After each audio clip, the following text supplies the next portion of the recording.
penciptaannya itu dengan tepat di dalam wahyu yang diturunkan.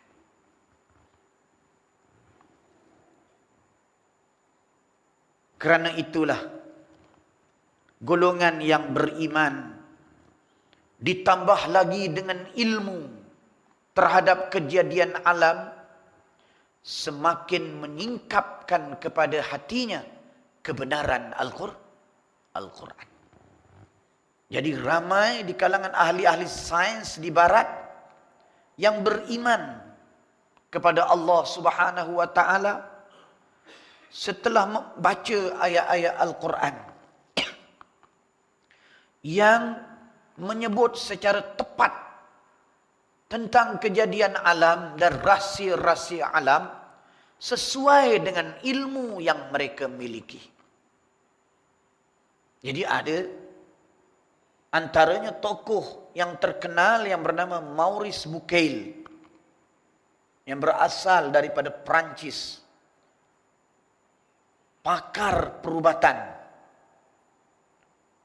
yang akhirnya dengan sebab kagum dia kepada keterangan-keterangan Al-Quran telah memilih untuk beriman kepada Allah Subhanahu wa taala kerana melihat kebenaran wahyu tidak dapat disangkalkan dan tidak lagi dapat dinafikan.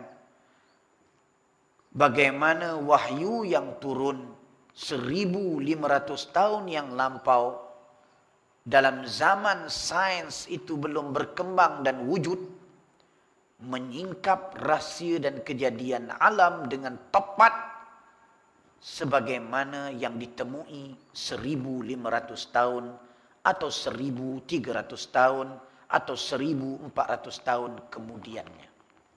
Maka sudah tentulah itu membuktikan bahawa Al-Quran itu adalah wahyu yang sebenar. Lantas disebutkan bahawa dalam ayat yang lain firman Allah, afalam yanzuru ila as-samai fawqahum kaifa banainaha.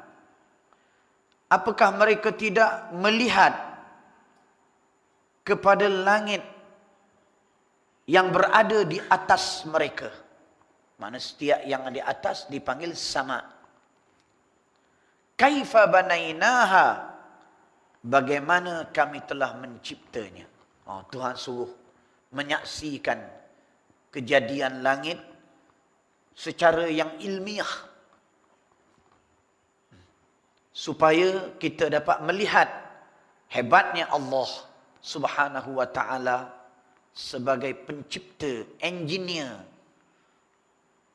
tukang yang begitu halus ciptaannya sehingga boleh mewujudkan langit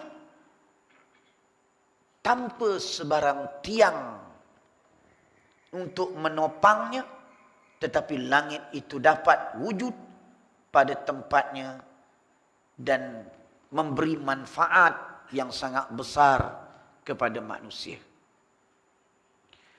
Para ulama membuat kajian terhadap kejadian alam ini dan menyimpulkan beberapa aspek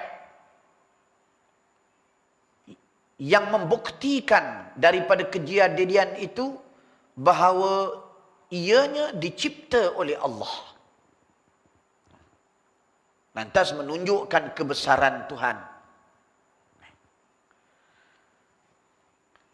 Antaranya yang dipanggil sebagai zahiratul iradah. Mana kalau kita melihat ciptaan alam ini, ia memberi gambaran bahawa alam ini dicipta oleh zat yang mempunyai